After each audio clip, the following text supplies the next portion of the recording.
Allez, c'est parti pour la découverte de cette rétro game. Là, on n'est plus sur des jeux libres de droit en 8 bits. Il y a 240 jeux intégrés. On a un aperçu des jeux juste ici avec un design de Game Boy. Allez, c'est parti pour le déballage. Elle est plutôt réussie, même si on voit que c'est du plastique qui est assez cheap. Grosse notice, on va pas lire tout ça. Et on va passer directement à la console. Il n'y a rien d'autre, hein, franchement, il n'y a pas de câble, il n'y a pas de charge. L'alimentation se fait avec des piles qui, selon moi, ne sont pas fournies. En plus, il faut la dévisser, franchement, c'est pas pratique. Honnêtement, elle est plus légère qu'elle n'y paraît. On a les croix directionnelles ici qui sont ok, mais qui font quand même pas mal cheap.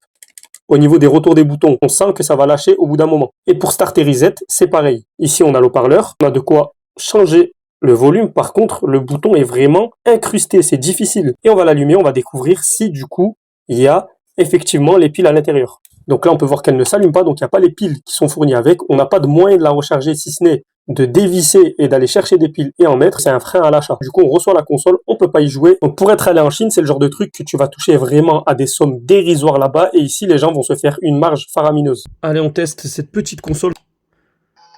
Plusieurs types de jeux qui sont déjà classés. On va essayer de prendre un petit jeu d'action. Bon, l'avantage, c'est vraiment qu'il y a plusieurs jeux. Comme c'est des jeux qui sont libres de droit, forcément, vous n'allez pas avoir de gros jeux ou de grosses licences. Là, on a l'air d'avoir trouvé une copie de Mario.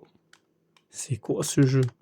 Ce qui est un peu frustrant avec cette console, c'est que les touches que vous avez ici, c'est pour sélectionner, donc avec Start, ou Reset pour retourner en arrière, mais du coup, ça vous fait retourner au menu précédent. Ça me relance la console directement. Malgré le prix, je ne vous la conseille pas. Je vous conseille plus des petites consoles rétro un petit peu plus intéressantes, comme par exemple la Funky S. Vous pouvez également ajouter vos jeux. On est sur le design d'une Game Boy Advance SP, et en plus de ça, elle est transportable, elle est mieux, la capacité et la puissance sont meilleures. Bref, dis-moi ce que toi t'en penses dans les commentaires, et pour plus de vidéos comme celle-ci, fais comme les 2 pouces. Like et abonne-toi.